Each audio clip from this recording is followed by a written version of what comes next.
Ọ̀gbẹ́ni Adébáyọ̀ Emmanuel, ẹ̀yin lọ pọ́ sùkàn. I said mine is not really a question because he actually gave Yemi, the okay, maybe it's explanation. one of the Ejigbo people that went. So, Emma Bino, sorry, So Emma he, Bino Adébáyọ̀, 1 second. I just want to make sure I clear this. 1 second. Hey. Ẹ kí n kò sáré clear nǹkan, èèyàn kan sọ ní comment section pé Adébáyọ̀ Emmanuel is from Ọ̀ṣun state. So, ọ̀rọ̀ méjì là ń sọ. Àkọ́kọ́ ni wípé àwọn kan wà níbẹ̀ tó jẹ́ ọmọ ọbẹ̀. Then àwọn kan wà níbẹ̀ tán lọ láti ilẹ̀ Yorùbá recently. So Adébáyọ̀ Emmanuel yẹn will be somebody who probably left, whose parents probably left in recent times. But so ọ̀rọ̀ méjì là ń sọ báyìí. Àwọn kan wà níbẹ̀ tó jẹ́ pé ibẹ̀ gangan náà bí bàbá wọn. Àwọn kan wà tó jẹ́ pé irú ìtẹ́ ń sọ pé ó lọ láti Ọ̀ṣun state yìí. Àwọn yẹn irú àwọn Èjìgbò for instance, Èjìgbò pọ̀ ní Côte d'Ivoire bí Ògbómọ̀ṣọ́ ṣe pọ̀ ní Ghana. So àwọn kan wá tẹ́ pé bí in the last 30, 50, 60, 100 years náà lọ àwọn yẹn àwọn Nàìjíríà làwọn yẹn tán lọ bọ́ àwọn yẹn nísìnyí báyìí ẹ lọ bá Emmanuel Adébáyọ̀ sí pé bó ló wá àwọn pé Yorùbá lòun ó lè claim Togo ó bá dẹ̀ wù ó lè claim Ọ̀ṣun Nàìjíríà náà. So having said that, let's move on. Adébáyọ̀, please. yeah, I said his explanation was clear enough, but I just picked something from what he said, which a friend of mine in Benin once told me. She once said it. He said the Yorubas in Benin Republic are more commercial and economical oriented than more of the academics aspect. So where I'm driving to is, and during a discussion with that my friend, she just graduated then, so we were discussing, and she told me that the plan of a sponsor, that because she schooled in Nigeria, was for her to come back to Benin and establish business. So she was telling me how the Yorubas in Benin, they are the one who dominates this area of building material business, spare parts business, and the rest.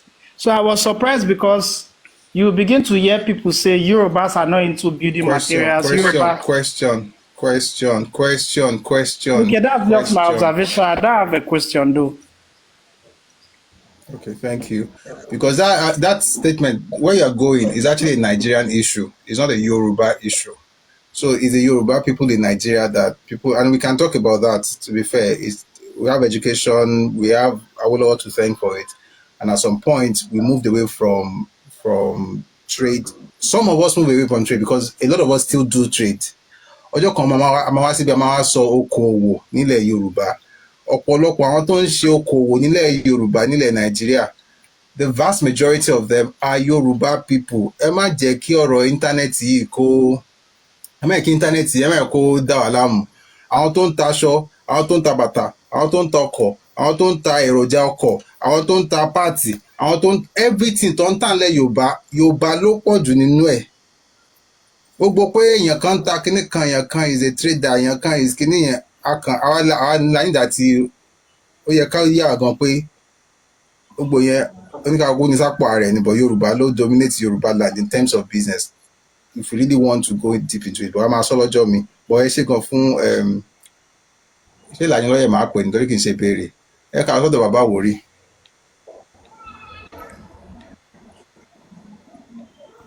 Ó wà difficult for me láti unmute. Lẹ́ńbẹ̀ o. So, Abusui, that thing you read, right? Clarify some things, but it's No, also... we're speaking to deny, so... Okay. Yeah, deny, ẹ má bínú. Nǹkan tó kà lẹ́kàn yẹn, ó tú àwọn nǹkan díẹ̀ kan lójú, ṣùgbọ́n ó tún dá díẹ̀ lójú. Fún àwọn tí ó mọ̀, Àwórì tèmi, èèyàn sábẹ́ láti wá. So, àgbà tí wọ́n ti bí mi, a máa ń jà pọ̀ lọ́wọ́n àgọ̀yìn létí òkun. Gbogbo wọn la máa ń pè lágọ̀yìn o, but àwa mọ̀ bóyá gbogbo wọn náà lágọ̀yìn. There might be a difference. Àwọn kan wá, so àwa la ní gbogbo bẹ́ẹ̀, right? Tẹ́ bá sì dẹ́yìn ọ̀sà lọ́dọ̀ wa ń sìn. Ní ibi ọ̀sà yẹn ni àwọn onílù wà. Àwọn àgọ̀ yẹn wọ́n máa ń dẹ létí òkun ni. But tó bá ti ń dẹ bẹ́ẹ̀ yẹn, wọ́n máa ń stay létí òkun yẹn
Benin Republic. Benin Republic mo ń gbé actually. Mo ní mo dàgbà between Benin Republic àti France. So mo ń gbé France nígbà kan, but actually Benin Republic mo ń gbé. Ó tẹ̀ ti dá. Gbogbo àwọn tó wà lórí pọ́lẹ́bẹ̀ yìí ló mọ̀ mí. Tẹ́ bá wo page mi nísìnyí 156,000 ló ń tẹ̀lé mi. Page Yorùbá mi. Okay.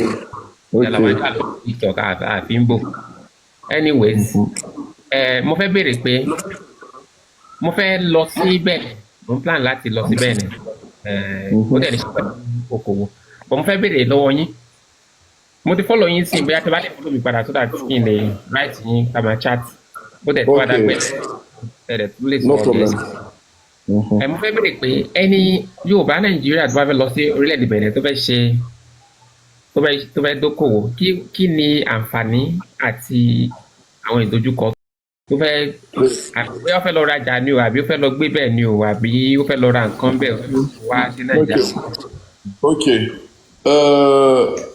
Yorùbá ni Benin pàápàá Benin Republic pàápàá ti dàbí ilẹ̀ Yorùbá.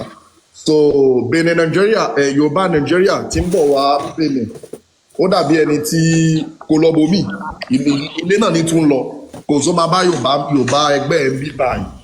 Ọ̀yàn Benin ò sì wà complicate wọn wà complicate rárá. Ṣòye tó bá jẹ́ pé ẹ fẹ́ máa gbé bí ni àwọn èèyàn Benin wọ́n wà very báwo ló máa sọ àkèyàn gbà wọ́n mọ value yàn wọ́n fẹ́ràn yàn. So pípọ̀ nínú àwọn student Nàìjíríà lọ́mọ lọ́wọ́ àbí báyìí tó ń lọ school níbí báyìí yàn kan ò dà wọ́n láàmú rí so kò sí àti ń gbé èyí tẹ́ tún jẹ́ Yorùbá àwọn ìnira kan wà tí àwọn Igbo mọ́ ní for example tó jẹ́ pé ẹ̀yin ẹ̀ lè ní cause ẹ máa rí yàn kan tó máa gbọ́ Yorùbá náà ni ṣòye yìí ẹ máa rí yàn kan tó máa gbọ́ Yorùbá tó bá jẹ́ pé Kútọ́n lẹ máa gbé àbí Àjàṣẹ́ lẹ máa gbé ẹ ní problem àwọn Yorùbá pọ̀ ní Kútọ́n rẹpẹtẹ wọ́n dẹ̀ tún pọ̀ ní Àjàṣẹ́ rẹpẹtẹ so ẹ lè ní problem language ìlú tẹ̀sí wà tẹ́ ẹ̀ ní ìlú tẹ̀lẹ̀ wà tẹ́ ẹ̀ ní problem language ẹ lè ní problem kan mọ́ torí nǹkan àkọ́kọ́ téèyàn fi ń wọ àríyàn ní language tẹ́ bá lè sọ Yorùbá bá ti ń sọ Yorùbá kò sí problem kan kò sí inconvenient kan jù bẹ́ẹ̀ náà lọ kò sí nǹkan kan àgbákò kan tó lè kàn yín tí ò lè kan aráàlú kò sí problem kan kò ní problem kódà àwọn èèyàn tún máa láàkì nítorí pé àlejò ní àwọn Benin wọ́n láìka àlejò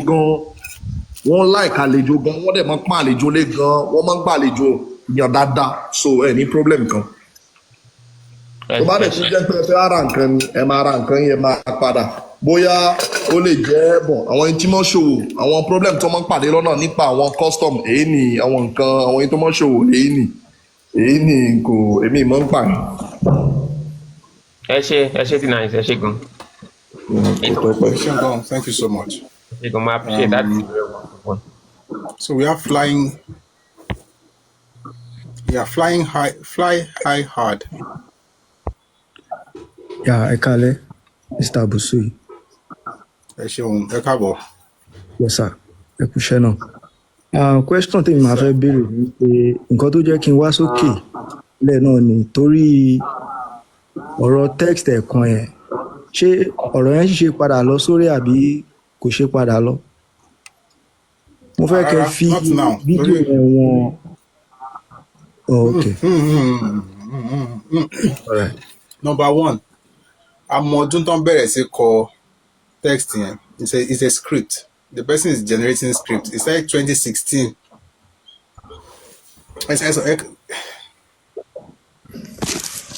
Nǹkan tó jẹ́ kí n wá sókè náà nìyẹn. Má sọ báyìí. But ẹ kì í sọ báyìí ṣe rí èèyàn kan láàrin wa ó di kọ́nú wípé òun fẹ́ wá bóun fẹ́ ṣe kọ ọ̀rọ̀ fẹ́mi o mi mọ̀ bóyá ó nílò má dẹ̀ sọ túmọ̀ ẹ̀ fún yín ṣe rí ọ̀pọ̀lọpọ̀ ìlú tẹ́ máa rí ní Europe fún àpẹẹrẹ ọ̀pọ̀lọpọ̀ wọn máa ń lo Latin script bóyá Gẹ̀ẹ́sì ni o Spanish, Portuguese, French, Italian gbogbo wọn the script they are using is not that there's no English script there's only Latin script and then of course you have Russian I think only Russian or maybe some other people in the Eastern Europe have a different script.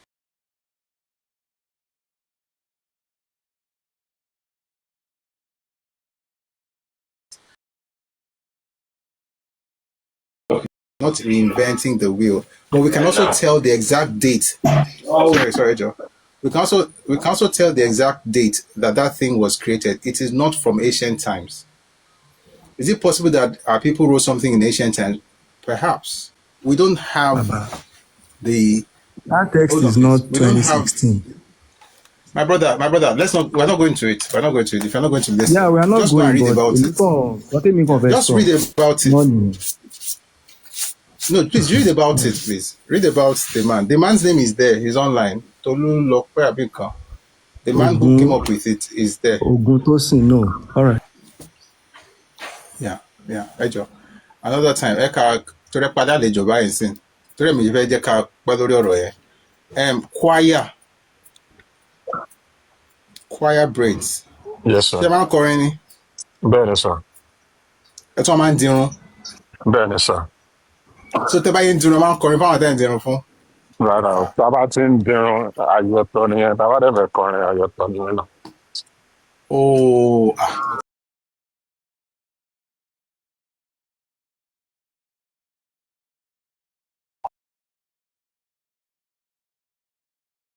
Tí a ti ń fi tán ṣe gbàṣẹ láyè tí ọ̀dẹ̀ ìtàdẹ̀ ń tán sí à ń ní conversation láti pé à ń argue láti pé à ń bú àwọn ẹ̀yà kan à ń ṣe nǹkan ó jẹ́ nǹkan ìwúrí fún mi. Ìdí nìyẹn tí mo kàn tiẹ̀ fi join. So mo kàn fẹ́ encourage yín ni pé ká máa jẹ́ kí irú nǹkan báyìí kó máa pọ̀ ju ká máa discriminate àwọn ẹlòmíì or ká máa tojú bọ̀ ọ̀rọ̀ àwọn ẹlòmíì. Tá a bá ń sọ nǹkan tó dá nínú ìjẹ́ Yorùbá wa tá à ń jẹ́ kí àwọn èèyàn mọ ìṣe ọmọlúàbí tó wà nínú ìjẹ́ Yorùbá wa. Irú tí ẹni tí ó wá láti Bẹ̀nẹ̀ yẹn tó yẹ sọ lẹ́ẹ̀kan ni pé àwọn Yorùbá Bẹ̀nẹ̀ wọ́n máa ń gba èèyàn láàyè bẹ́ẹ̀ gangan làwọn Yorùbá Nàìjíríà náà ṣe rí wọ́n máa ń nífẹ̀ẹ́ àti accommodate àwọn èèyàn. So tá a bá jẹ́ kí púpọ̀ nǹkan tó máa jẹ́ ètò lórí TikTok lórí Instagram tó bá jẹ́ nípa ìlọsíwájú ilẹ̀ Yorùbá tí a dẹ̀ ń rí ìfẹ́ nínú ẹ̀ ó máa jẹ́ nǹkan tó máa wú àwọn èèyàn lórí láti máa fi associate ara wọn pé òkè ọmọ Yorùbá ni wá. So mo kàn ní pé kí n dẹ̀ sọ fún yín pé mo nífẹ̀ẹ́ sí ètò yìí. Ẹ ṣeun. Ọlọ́run àbùkù yín. But exercise sọ̀rọ̀ kan ní ìdáhùn sí nǹkan. Kí n sáré sọ̀rọ̀ kan ní ìdáhùn sí nǹkan tẹ̀sán. Ṣé rí ní I'm going to say it in English and I'll try to translate it. You can chew and walk at the same time. A lè jẹun ká tún máa rìn lẹ́ẹ̀kan náà. Tí èèyàn kan bá fẹ́ bà ọ̀rọ̀ Yorùbá jẹ́, a lè pawọ́pọ̀ ká bẹ́yàn wí. Tá bá ti bá wí tán, á tún wá sọ the greatness of Yorùbá people. So once in a while, you will see us, have conversations on what some people are saying about our history. It's as important as this event, this conversation we're having right now. So it come back on we, but I get what you're saying. That emphasis should be on educating our people about who we are, and I absolutely agree with you. But then I want to mention a couple pé ká dá àwọn ẹ̀yìn lóhùn ara wa náà ní ó kẹjẹ pé ẹ̀kọ̀ọ̀kan náà ó dáa kí wọ́n máa dá àwọn ẹ̀wọ̀n pé wọ́n ní kí wọ́n máa dá òmùgọ̀ lóhùn kó má rò pé bẹ́ẹ̀ òmùgọ̀ ni wá ṣùgbọ́n ìgbà míì ó yẹ ká dá òmùgọ̀ lóhùn kó má tún rò pé òmùgọ̀ ni wá. Bó ṣe máa rí nìyẹn. Mo dúpẹ́ lọ́wọ́ fún ọ̀rọ̀ tí ẹ sọ. Yes, thank you. Okay, all right. Thank you so much. Mo bẹ́ẹ̀ àwọn olómi fẹ́ wá sókè. Fly high ti béèrè ìbéèrè wọn bóyá a lè gbé ẹlòmíì wá sókè, but fly high hard. We can have that conversation another time, and I'm open to it. Please. Abusu, you can take me down too. Okay. Tọ́mà ti béèrè ìbéèrè wọn tó máa wá sí àwa táwa nínú. Okay, kò sí wàhálà. All right, no problem. Ó ṣe gan. All right, so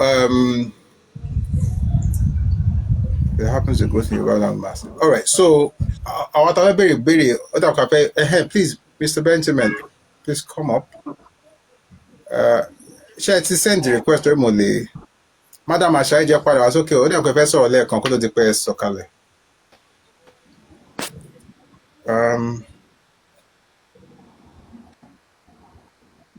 I can't add you for some reason. Okay. If one schedule call. She's here. She's Yes, she's up here. For her. No, we can use choir's place. We can use choir's place. Choir, thank you so much for being here. We're going to like to use this space. Thanks a lot.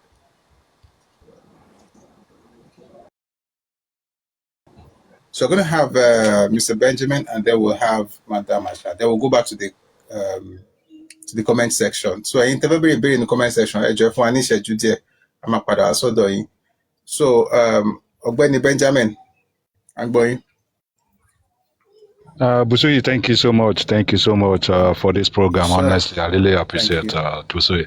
I thought that today is not really like a Yoruba Day kind of stuff like that. I'm not good in the kind of history of a thing. Okay, so and then when I join your program, it's always a very, very opportunity for me to educate my children, kind of stuff like that. You understand about the history. So I try to talk to them. Some of them that are around, and some of them that are far away out of the country. Yeah, but I saw a lot because I've been kind of like a little bit busy for some days now. I saw a lot of message that my children outside dropped. I said, Daddy, throughout today, because I asked them to connect to your program, so they listen to your program almost every day. And then they sent message, Daddy, we couldn't understand what this man said because they are not too good like that in Yoruba like that. Please, can you just mix, if you are going to be, you understand, English sometimes, kind of stuff like that, you understand? So that, because we have a lot of Gen Z, you understand, out there, that they need this program more, you understand? Please, if there's a way we can speak more of English to be able to educate our Gen Z, you understand, and because some of us have to have little stuff like that. So thank you so much. That's just my observation. Comment. Thank you. Yeah. Mr. So, sorry, I think Kazim wants to ask a question. Yeah, I just want to respond to Mr. Benjamin that, so two things. I actually think about people like that, and that's why I do a lot of English. That's why I speak English for the most part.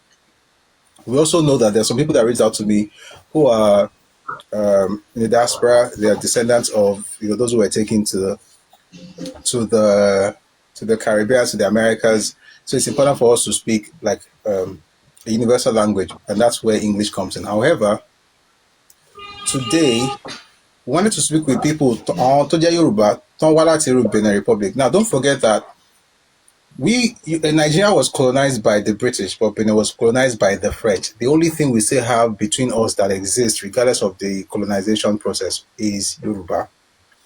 Torí ẹ̀ ló jẹ́ pé lónìí Yorùbá nìkan là ń sọ, torí a fẹ́ èyí tẹ́ pé àwọn tó wá láti Benin, tó wá láti Togo, tán gbọ́, àwọn táwa Nàìjíríà náà táwa náà gbọ́, tá lè jọ sọ̀pọ̀.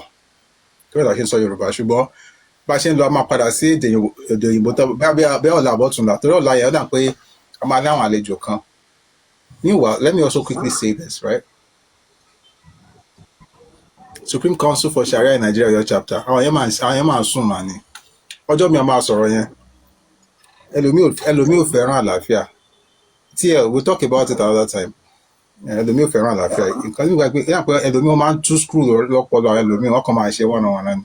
But ọ̀la, aago mọ́kànlá, 11 o'clock Ife time, we're gonna have a máa ní àwọn àlejò ńlá, and we'll be able to ask them questions. The way I'm looking at it, there will be because àgbàlagbà ní ọjọ́ orí, wọ́n tún jẹ́ ọba. So Obalade, so we're looking forward to that. One of us is working on that, so we're looking forward to hosting Oba Mekolola.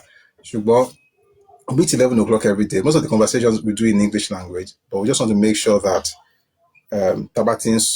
ìròyìn ìsìn sára pé gbogbo Yorùbá yẹ ká sọ̀rọ̀ tí Yorùbá tó ń bọ̀ láti Benin Republic jẹ́ pé French ló colonize wọn lè má gbọ́ Gẹ̀ẹ́sì, wọ́n gbọ́ ọ̀bọ̀ ọ̀sọ̀ àwọn kan gbọ́ irú Denice gbọ́ báyìí, àwọn kan ò gbọ́. So àwọn tí ò gbọ́ yẹn Yorùbá náà gbọ́ tí wọ́n gbogbo wa ṣe sọ Yorùbá. And then number 2, ẹ̀ka àfẹ́lẹ́ náà ṣe ìwúrí àbí báwo ṣe ń pè náà, ẹ̀kẹ́ lè mú wa láti kọ́ èdè wa náà, kí gbogbo wa kọ́ Yorùbá. Bá ṣe ń gbọ́ ẹ̀ náà ara ẹ̀kọ́ náà ni á ràn wá lọ́wọ́ láti mọ èdè Yorùbá sọ, láti mọ sọ dáadáa dójú àmì. So bá ṣe ń ṣe lẹ́kọ̀ọ̀kan a lè ṣe program jẹ́ pé Yorùbá nìkan la máa sọ, a lè ṣe òyìnbó, but ẹ má wọrí, a máa kọ́ àṣeyìnbó tó bá fi máa di ọ̀la sọ́túnla. A lè máa bá kábíyèsí sọ̀rọ̀ pẹ̀lú ìwé òyìnbó, so a rí bó ṣe máa rí. But ẹ ṣé gan, thank you so much Mr. Benjamin for that observation. So a máa gbọ́ Madam Asha, and then the next máa padà sórí àwọn tó ń béèrè question, tó béèrè ìbéèrè nínú comment section ibi tó ń tẹ àpò ìránṣẹ́ sí. Ẹ ṣeun. So, Busi, can I ask Jenna something, please? Arákùnrin mi nice. Okay. Mr. Kazim, I'm sorry. I already asked it's her good. to It's speak. all good. So It's all good. I understand. It's all good, bro. But immediately Jenna, after her, please, you will go. Oh, let him after her. speak, please. I will speak after him. no, I won't take more, like just some seconds, for the, yeah. Mr. Dennis, inú mi dùn gan pé a ní yín ní platform wa yìí because I think we are heading to a new direction that is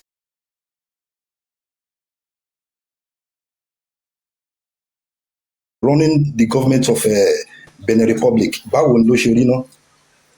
Hello, show the ask question here again because but to ask question here call kan wọlé more than call yẹn. Okay. So call yẹn wá jẹ́ kí n kọ́ question yẹn dáadáa. Okay, kò sí problem.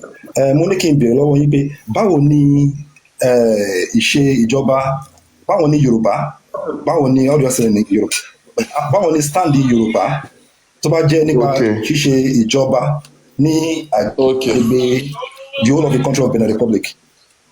Okay. Bon, ok, sori àkọ́kọ́ Yorùbá ajá ìran kan tó jẹ́ pé gbogbo ibi tá a bá wà a máa wà remarkable tàbí a máa impose ra wa à ń ṣe a lè wà níbì kan kéèyàn mọ̀ pọ́n wálé it's not possible so yeah. Okay. So àwọn Yorùbá Benin à ń ṣe ìran kan tó jẹ́ pé government lè neglect àbí nǹkan bẹ́ẹ̀ àbí nǹkan no a ní Yorùbá pípọ̀ nínú government so yeah a ní Yorùbá pípọ̀ nínú government. Okay, that is ìrànkan tó jẹ́ pé àwọn èèyàn mọ́ pọ́nlé gan-an àwọn èèyàn yìí fi wá ṣeré àwọn èèyàn mọ́ pọ́n wálé gan-an ṣòye cause as I thought gẹ́gẹ́ bí mo ṣe sọ nísìn àwọn èèyàn mọ́ consider bí pípọ̀ nú àmọ́ jẹ́ olówó ṣòye bon ìrànkan tó ti jẹ́ pé olówó mọ́ pọ̀ tí mo.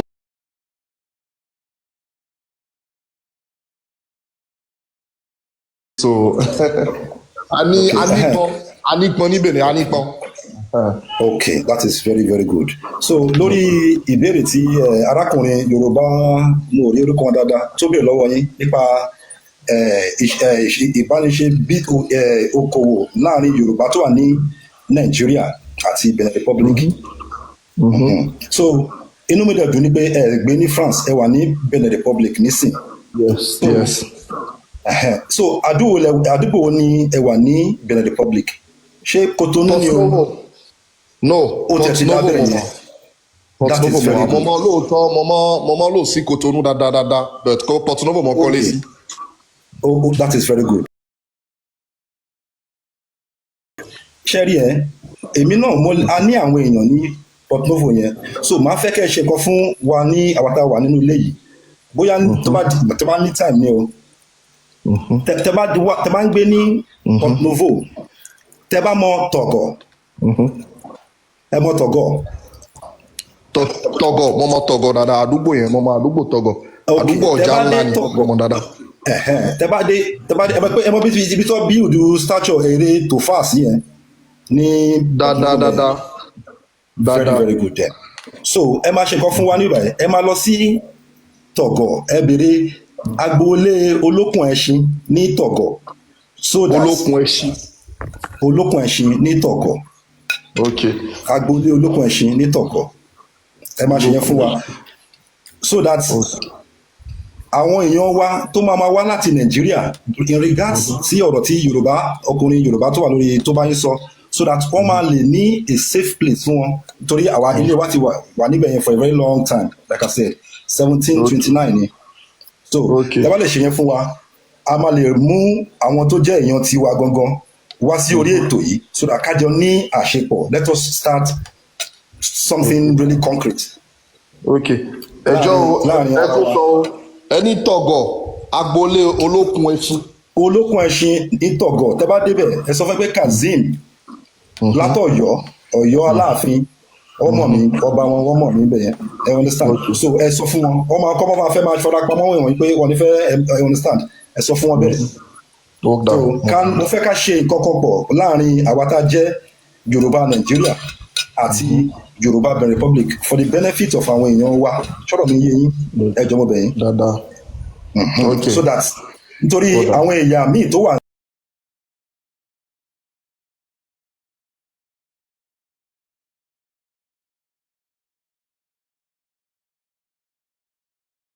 Republic so that ariwo èmi mo kọ́ eléyìí ní eléyìí o èmi mo dájú eléyìí lọ ní Yorùbá á reduce ṣọ́rọ̀ mi yé yín ẹ jọ̀ọ́ ẹ ṣé mo dúpẹ́ gan Busuyi thank you so much once again Sister Asha you can now you're welcome.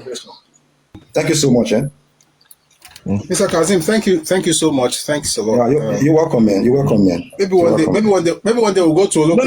We'll go to a local. No, you, Busuyi, you and I have a lot to do, because you and I have a lot to do, in regards of what I just said now, You get it now. Like seriously, See, like 300 people came to Oyo while I was in Nigeria, But more in Nigeria, I'm speaking in Yoruba. Only pay ile Oyo not iwa, ilé olóko ẹ̀ṣẹ̀ to be precise, you understand? So wọ́pọ̀ lọ rẹpẹtẹ bẹ́ẹ̀ yẹn. So tabale tí Dennis bá lè bá wa because I'm here now, you get it now. And at the moment there's no Alaafin and all that, you get it now. So tí Dennis bá wà lè lọ sílé yẹn, àwọn tó jẹ́ èèyàn mi, most of them are ambassadors of that country to the next country. I mean, I know what I'm talking about. You get it now? We can do something really concrete. I mean, from this platform, we are going somewhere really concrete. You get it now? Thank you so much. Yes. Okay, Kazim, do you know what you're gonna do now? Kazim, so I'll say, Kazim, follow me. I will follow you back. Okay, then okay. we're gonna write. Okay. If it is Guanin Port Novo, that is nothing. Am I worrying about it? You understand? Okay. In go to contact what install the new Alaafin for you. You understand? And in regards to the video, Busuyi, so the Archbishop you made mention of, that's Archbishop Ladigbolu. By the grace of God, that's the next Alaafin for you. You understand? So that through him we can annex what ours. There is a lot, bro. I know what I'm talking about here. And we still need to make a lot of scrutiny about Soyinka's death and the King's husband. In the US, bro, opera houses, a lot, nítorí the dance of death. I have a document here from from a literary critic in the UK, James Gibbs. What you allow me, I gave it to the said Archbishop Ladigbolu. I gave one to the Alaafin before I left Nigeria. You understand? It's still with me in my house here in Swiss. Timaka, they will be bombed in Nigeria, please. So, come on, so one-on-one, by the grace of God, so maybe what you do is that you can please send me a message, Mr. Kazim. I also for sure. Mo like bá ṣe ń sọ Yorùbá yìí nítorí okay, Busuyi. Tí wọ́n wá sí Bongo, tí wọ́n wá sí Nigeria, we have a lot to do, You understand? In regards of Benin Republic, because Oyo sway is to decide, and as the Abobaku of the Alaafin, which is my great ancestors used to be. Feel my cup, Lord. Bí Ọ̀yọ́ ṣe ń conquer ilẹ̀. Only Oyo body of settlers. Every Agbole has their shares in Benin Republic. The Bashorun, the Shamo, the Onolukunshi, like that. They have their quarters there till date. You understand? So it's a good thing we have Dennis in the house. You get it now. So let's do something concrete. I mean, while we are young and eligible, let us do something. Thank you so much. Thanks a lot, Mr. Kazim, and welcome. So hopefully we'll take this to the DMs and then we'll have more conversations around that. Thanks a lot. Madam Asha, it's your turn now. Ẹ kú àtàárọ̀. Mo darapọ̀ mọ́ yín láì ní àárọ̀ ńgbà tẹ́ bẹ̀rẹ̀ but mo ní láti jáde lọ ṣe àwọn kankan sọ bí mo ṣe padà dé náà ni mo tún ṣe darapọ̀ mọ́ yín padà.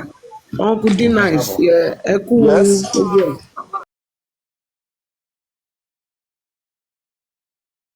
Pọ̀ mọ́ àwọn èèyàn yín ní Nàìjíríà. Ní 2018, mo wà ní ìlú Ìtasá ní Ọ̀yọ́ North. Ìtasá àkọ́kọ́ máa dé Ìsẹ́yìn, láti Ìsẹ́yìn àdé Òkèhò, láti Òkèhò àdé Ìwéré Ilé, àdé Ìgangan, láti Gangan sí Ìwéré Ilé, láti Ìwéré Ilé Ìtasá, after Ìtasá Ìjìó, after Ìjìó Bẹ̀nẹ̀. A lọ ṣe òkú ìyá kan, òkú ìyá yẹn ìyá ọ̀gá mi ni a lọ ṣòkú wọn. Nígbà tá a dé ìlú yẹn ni wọ́n wá sọ fún wa pé ṣàmọ̀ wípé after òkè táwọn òye Benin Republic ló kàn pé àdé ìlú kan tó ń jẹ́ Ìjìó, láti Ìjìó àbọ̀ sí Bẹ̀nẹ̀. Ni bàbá yẹn wá sọ pé ṣàmọ̀ wípé ìyá tá a wá sìn bàbá tó bí ìyá yẹn ilé bàbá ẹ̀ ó wà níbẹ̀ ní across the border lára fámìlì bàbá ìyá ẹ̀ ó wà ní Ọ̀yọ́ state ọkọ tó fẹ́ náà fámìlì wọn so ọmọ ìyá méjì ni ìyá yẹn jẹ́ ṣùgbọ́n kì í ṣe wípé bóyá ìyá méjì tí mo sọ pé bóyá tribe mi ní Benin ni Yorùbá náà làwọn tó wà ní Benin yẹn o nítorí pé orúkọ fámìlì wọn ní Benin yẹn ni Asawo ọ̀sọ̀ ẹ̀ Asawo maybe from Asawo something like that òun ni orúkọ wọn ń bẹ̀ kí ni mò ń try àti sọ fún àwọn èèyàn wa ni wípé àwọn Yorùbá tó wà ní Benin àtàwọn Yorùbá tó wà ní Nàìjíríà ìkan náà ni gbogbo wa ọmọ ìyá kan náà ni wá ẹ̀jẹ̀ kan náà ni wá nítorí náà inú mi dùn gidigidi láti rí yín níbí báyìí pé ẹ darapọ̀ mọ́ wa tẹ̀sí ń sọ Yorùbá tó ń dán mọ́rán lẹ́nu yín inú mi dùn gan ni ẹ káàbọ̀ sórí ètò ẹ kú atótónu látàárọ̀ and then like what brother Kazeem said ó yẹ kí àwa ọmọ Yorùbá kárí ilé gbogbo ní Nàìjíríà àti ní àwọn ìlú mìíràn ní West Africa ó yẹ ká máa ṣe papọ̀ bẹ́ẹ̀ ni ó yẹ ká máa ṣe papọ̀ ó dàbí pé àwọn kan wà ní Àtàpàmẹ̀ mi ò mọ̀ bóyá ẹ mọ̀ nípa àwọn tó wà ní Àtàpàmẹ̀. Àtàpàmẹ̀ mo máa ń gbọ́ bẹ́ẹ̀ o orúkọ yẹn wà strange mi mo gbọ́ orúkọ tí mo máa ń gbọ́ ni. ok àwọn ibì kan wà náà nígbà tí mo wà ní UI ó yẹ ká jọ lọ níbọ̀ èmi ò wá rí virtually lọ àwọn ọmọ fellowship ni wọ́n lọ bẹ̀ wọ́n lọ ṣe evangelism wọ́n ń pè bẹ̀ ní Aláketu Ọ̀ṣun iṣẹ́ Ìketu something like that wọ́n lọ wàásù nígbà tó débẹ̀ ọba bẹ̀ ó gbà wọ́n lọ́wọ́ gbà wọ́n lẹ́sẹ̀ nígbà tó gbọ́ tí wọ́n sọ Yorùbá inú ẹ̀ dùn gan-an ni pé a wá láti Ìbàdàn ìgbà tó wá gbọ́ wípé Ifẹ̀ ò jìnnà sí Ìbàdàn he was so happy nítorí náà fún 1 week tán ló ń bẹ̀ bàbá yìí tọ́jú wọn ọba yìí tọ́jú wọn gan ni ìgbà tí wọ́n fi dé wọ́n ròyìn fún wa pé àwọn ọmọ pé àwọn Yorùbá pọ̀ kì í ṣe Port Novo mò ń sọ torí pé èmi mọ̀ nípa Port Novo. ìlú Kétu ọjọ́ pé ìlú Kétu lẹ́ ń sọ. ìlú Kétu náà máa ń pè Kétu náà ń pè é so ìgbà tán dé bàbá yẹn tọ́jú wọn gan ni tán sọ wípé inú wọn dùn gan pé wọ́n wá sọ story fún wọn pé Ifẹ̀ làwọn ti wá síbi táwọn wà yẹn pé àwọn àti àwa Yorùbá tá a sì wà Nàìjíríà orí ìrun kan náà ọmọ ìyá kan náà ni wá nítorí náà ẹ jọ̀wọ́ ní àsìkò títí wa báyìí ọ̀dọ́ la sì jẹ́ ní àsìkò títí wa ẹ jẹ́ ká gbé nǹkan tá à ń pè ní organization àwùjọ kan kalẹ̀ tó fi jẹ́ wípé gbogbo àwọn Yorùbá tó wà ní Benin tán wà ní Togo kan darapọ̀ mọ́ wọn àwọn akú Gambia gan títí dé Gambia àwọn akú tó wà ń bẹ̀ yẹn ní sometime ago mo ní fídíò kan tí àwọn akú Gambia yẹn àtàràwá Sierra Leone tí wọ́n ń ṣe ọdún egúngún bí wọ́n ṣe ń ṣe nílẹ̀ Yorùbá nìyẹn bọ́ndẹ̀ ṣe ń pe àwọn èdè tí inú lẹ̀ ó máa mọ̀ pé Yorùbá Gáà náà bá ń sọ̀rọ̀ ó ti jìnnà díẹ̀ o ṣùgbọ́n ẹ sì mọ̀ pé àwọn eléyìí ó dàbí pé wọ́n ṣẹ́ oru bẹ́ẹ̀ làwọn èvè gan náà ó ní ọmọ ẹnìkan tá a jọ lọ sí UI orúkọ ẹ̀ ọmọ Ghana ní ìyá ẹ̀ jẹ́ Akwa Ibom orúkọ ẹ̀ Sarah Setufẹ̀ gbogbo ìgbà tá a fi wà ní UI she is a doctor now gbogbo ìgbà tá a fi wà ní UI ó máa ń sọ fún ó láìka àwa Yorùbá bíi a ní Yorùbá ni a ní dádì ò sọ fún òun pé Ifẹ̀ àwọn ti kúrò.